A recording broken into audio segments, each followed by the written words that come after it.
수치상, 통계상 올 한 해뿐만이 아니라 지금까지 전 세계의 사람들이 가장 많이 구입한 책이 어떤 책인지 아십니까? 그렇죠. 이거 모르면 간첩이죠. 모르세요? 성경입니다. 바이블. 성경은 기네스 세계 기록에 역사상 최고의 베스트셀러로 공식 등재되어 있습니다. 총 판매량이 대략 50억에서 70억 권 범위로 추정이 되고 있어요. 최근에는 연간 약 8천만 권이 인쇄되고 있는 책이기도 합니다. 한강 작가가 노벨상을 수상하면서 단 일주일 만에 한강 작가의 책이 100만 권 정도가 팔렸다고 합니다. 그런데 이런 특별한 경우 아니고 보면 보통 우리나라 베스트셀러 100위까지 합산한 평균 책의 판매량이 200만 권 정도 된다고 합니다.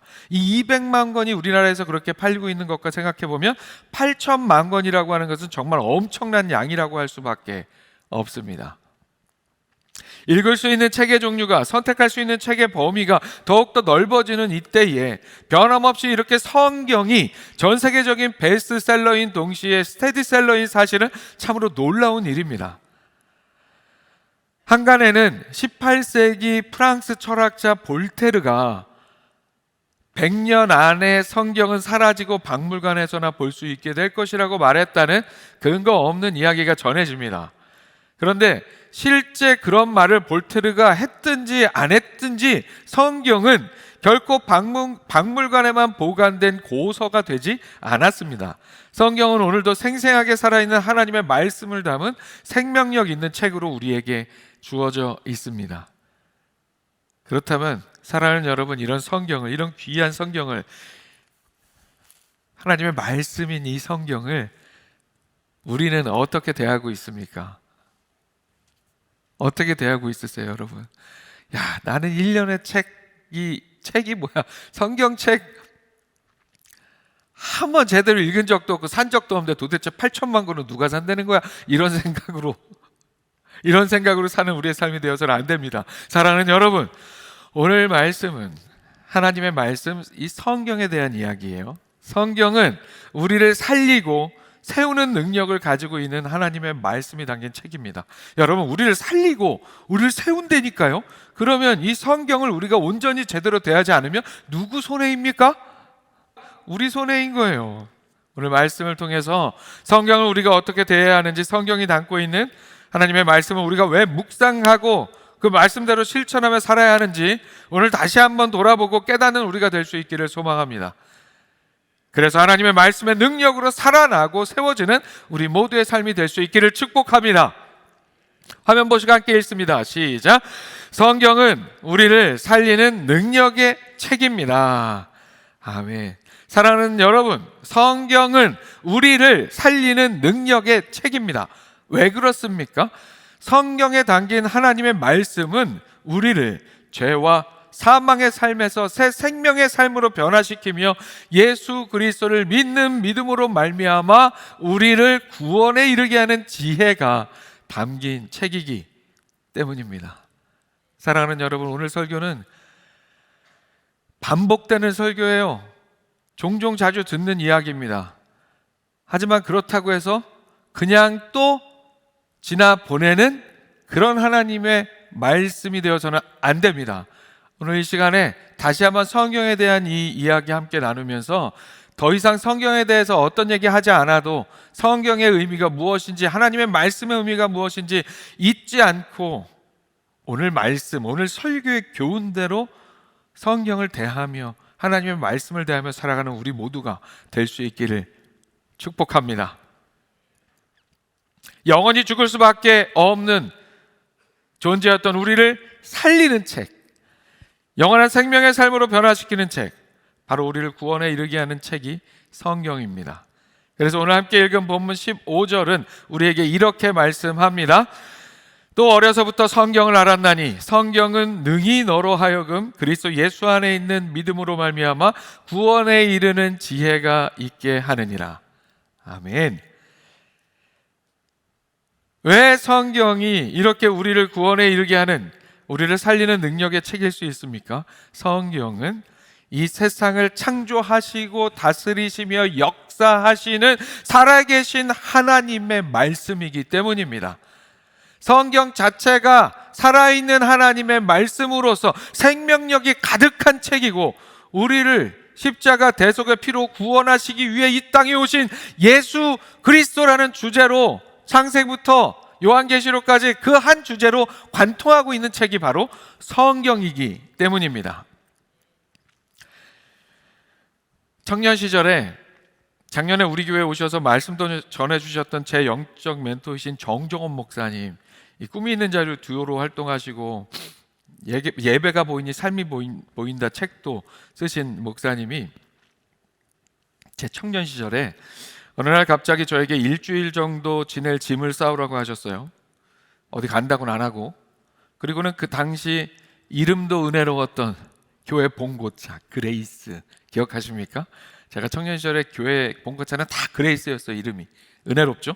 이 그레이스에 저를 태우시고는 서울 잠실 실내 체육관으로 향했습니다.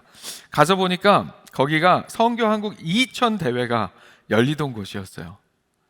성교한국이 뭔지도 모르는 저를 그냥 거기에 내려놓고는 등록비를 대신 내주시고는 일주일 있다가 보자며, 그 행사 일주일이었거든요. 일주일 있다 보자 하시면 그냥 가셨어요. 저를 거기다 내려놓고. 당시 제게 참으로 충격적이었던 것은, 저는 그때까지 한 번도 깊이 있게 고민하거나 생각해보지 않았던 선교라는 주제를 가지고 6,500명 정도가 되는 청년들이 잠시 실내 체육관에 모여 있다는 것 자체가 충격이었습니다. 그런데 그곳에 강사로 오셨던 어떤 선교사님의 간증을 듣게 되었어요. 그 선교사님은 본래 불교에 심취한 분이었어요. 불교의 깨달음 속에서 정말 행복한 삶을 본인 스스로는 살고 있다고 생각하는 삶이었어요. 그런데 불교 경전에 능통하고 나서, 통달하고 나서 이제는 이 기독교를 공격하기 위해서 성경을 열심히 읽기 시작했다고 합니다.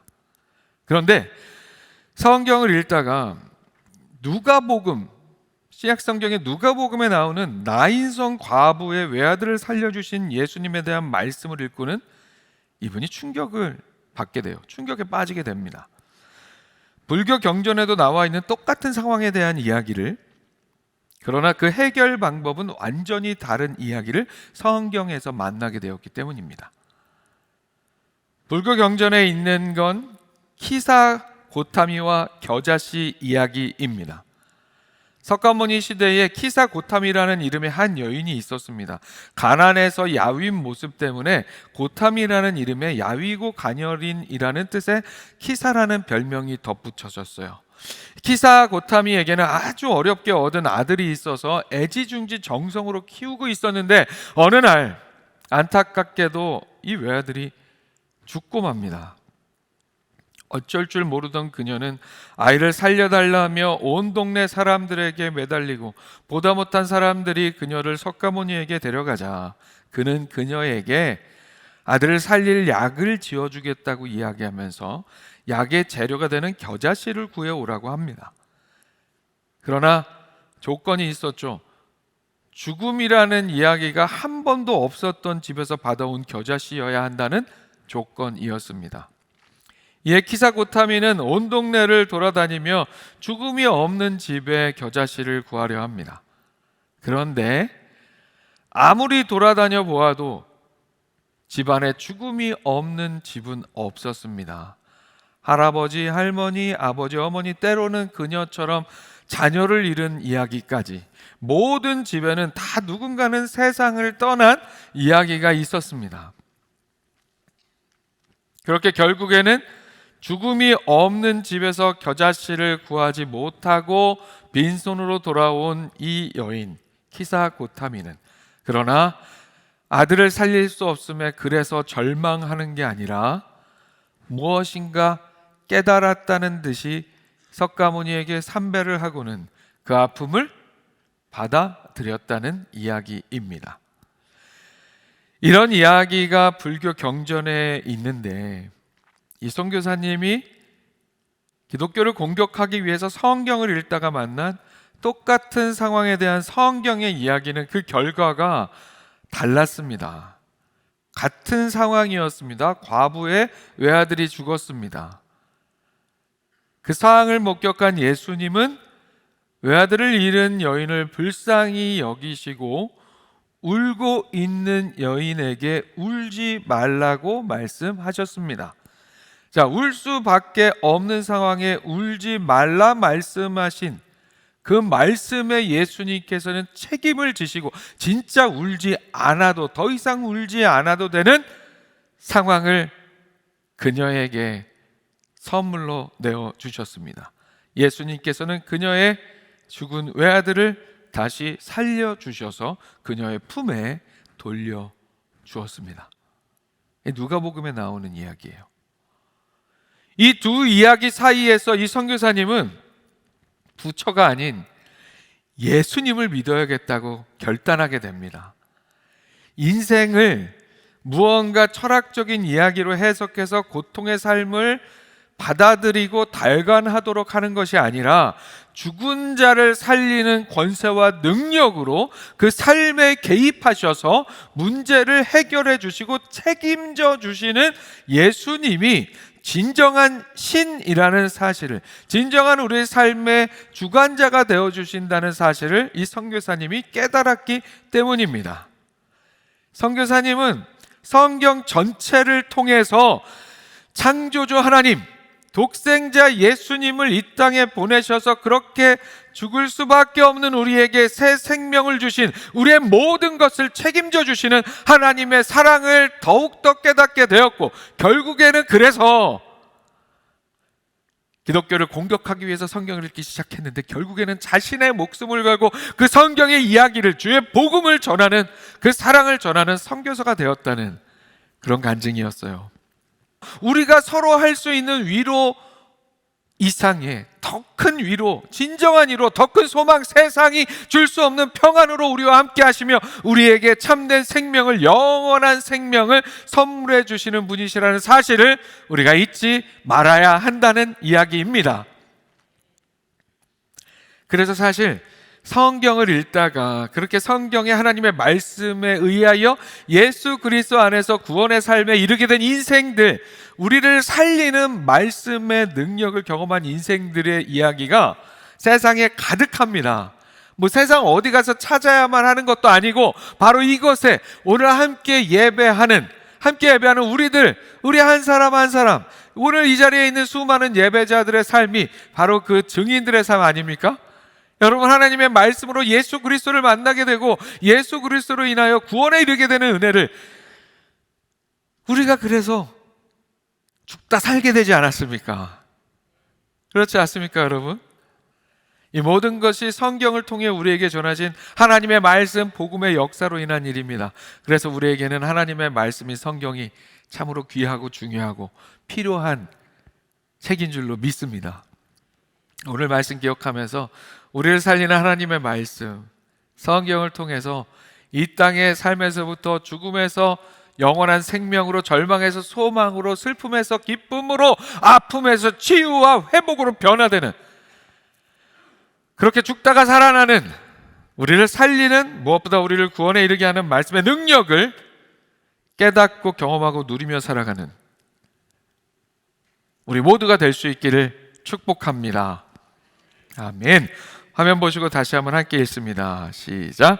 성경은 우리를 세우는 능력의 책입니다. 성경은 우리를 구원으로 인도하여, 구원으로 이끌어 우리를 살리는 능력의 책일 뿐만 아니라 우리를 구원받은 자다운 삶으로 인도하여 우리를 구원받은 자다운 가치의 삶으로 세우는 능력을 가지고 있는 책입니다. 그러니까 성경에 담긴 하나님의 말씀은 우리를 구원으로 인도하는 것뿐만 아니라 우리가 구원받은 삶을 어떻게 살아가야 하는지를 우리에게 알려줘서 우리를 구원받은 자다운 삶으로 인도해 준다는 말씀입니다. 죄로 인해 망가지고 상한 우리의 삶을, 손상된 우리 안에 하나님의 형상을 복원하여 제대로 다시 세워주는 귀한 능력의 책이 바로 성경이라는 사실을 깨닫게 되었다는 말씀입니다. 그래서 오늘 본문 16절과 17절에서 이렇게 얘기합니다. 모든 성경은 하나님의 감동으로 된 것으로 교훈과 책망과 바르게 함과 의로 교육하기에 유익하니 이는 하나님의 사람으로 온전하게 하며 모든 선한 일을 행할 능력을 갖추게 하려 함이라. 아멘.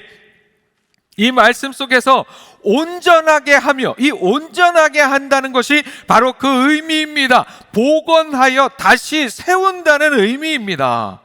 그렇게 하나님의 감동으로 쓰인 성경, 하나님의 말씀이 우리의 삶에 교훈을 주고 때로 책망을 하고 바르게 하고 의로 교육함을 통해서 우리를 하나님의 사람으로 온전하게 복원하여 모든 선한 일을 행할 능력을, 즉 하나님의 뜻을 행할 능력을 갖추게 한다는 그런 말씀입니다. 온전하게 복원한다는 거예요. 죄로 인해 온전하지 못하게 훼손된 우리를 하나님의 말씀, 성경으로 그 교훈과 책망과 바르게 함과 의로 교육함을 통해서 하나님께서 이 말씀으로 우리를 정성스럽게 복원해서 온전한 모습으로 세워 가신다는 이야기입니다. 성경책, 우리 교회 성도님들은 많은 분들이 성경책이 막 겉에가 다 가죽이 막 다 헤어져 가지고, 그래가지고 우리 이렇게 공식적으로 광고를 드리고 하진 않지만 우리 사무실에 이렇게 붙여놓고 같이 하잖아요. 성경책 이렇게 복원하기 원하시는 분들 같이 해서 이렇게 하잖아요. 우리 교회는 그런 분들이 많아야 합니다. 제 성경책을 딱 피면 그냥 여기저기 막 줄치고 막 그런 부분들 막 찢어지고 막 그런 부분, 이 얇은 성경책이 엄청 얇거든요. 진짜 하나도 안 상하고 너무 깨끗한 성경책만 가지고 계시는 그런 삶이 되어서는 안 된다는 거예요. 우리는 성경으로 하나님의 말씀으로 살아야 합니다. 하나님의 말씀을 묵상할 때, 하나님의 말씀을 듣고 깨닫고 실천할 때 그 말씀은 우리 안에 죄로 인해 망가진 하나님의 형상을 조심스럽게 정성스럽게, 때로는 좀 서두를 때도 있고 때로는 아주 천천히 그렇게 복원해 가신다는 사실 여러분 믿으시기 바랍니다. 복원돼야 우리가 살 수 있는 거예요. 복원되지 않으면 그냥 다 그렇게 망가져서 없어지는 게 우리의 삶이 되는 거예요.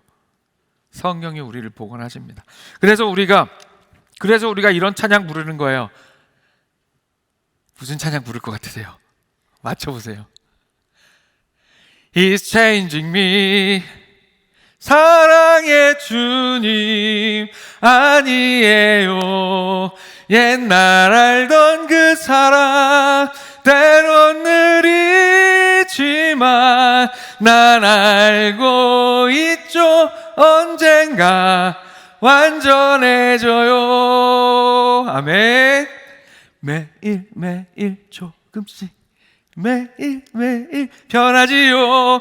Jesus is changing me. Oh yes, changing me. 주님께로 돌아선 후 걷고 있죠. 은혜 속에 Jesus is changing me. 아멘.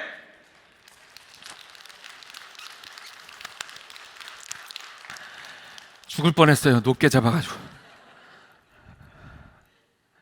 사랑하는 여러분, 매일매일 조금씩 매일매일 변하기 위해서,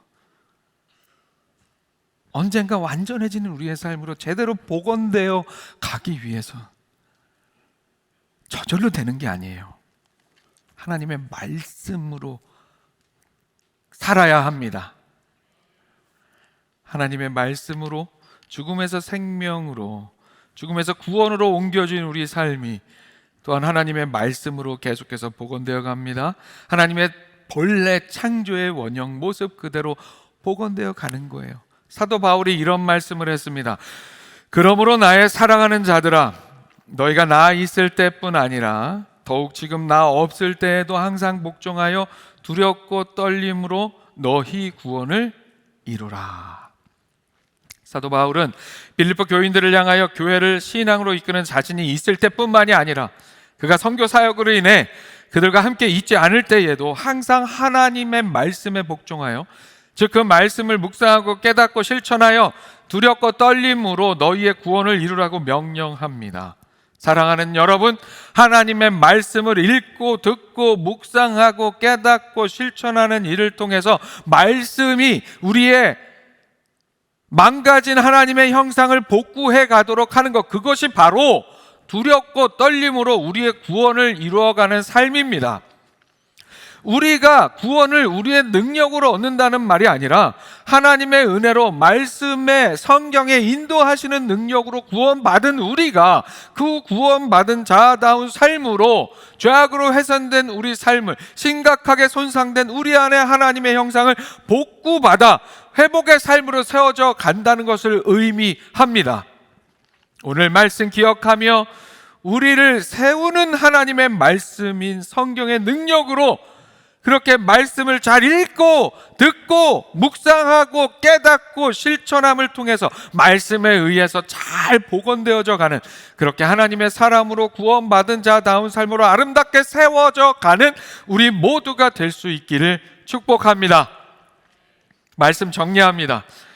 성경은 우리를 구원으로 이끌어 우리를 살리는 능력의 책이고, 또한 우리의 손상되고 잃어버리는 하나님의 형상을 복원해주는 능력의 책입니다. 그런 의미 안에서 우리가 하나님의 말씀인 성경을 대하고 읽고 듣고 묵상하고 깨달아 실천하는 삶이 되어야 합니다. 그래야 우리가 살고, 그래야 우리가 하나님과 사람들 앞에 신앙인으로서 바르게 세워지는 삶이 될 수 있기 때문입니다.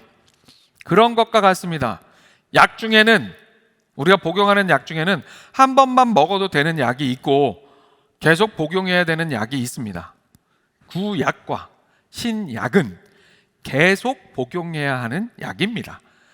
처음 먹는 순간 우리는 죽음에서 생명으로 옮겨지는 구원이라는 놀라운 약의 효능을 경험하게 되지만 그렇게 한 번 먹고 말면 안 돼요. 구약과 신약은 계속해서 복용해야 되는 약인 줄로 믿습니다.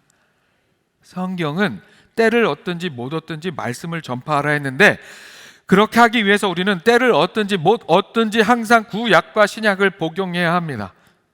그야말로 2주 전에, 2주 전에 쓴 표현을 한 번 더 쓰면 약간은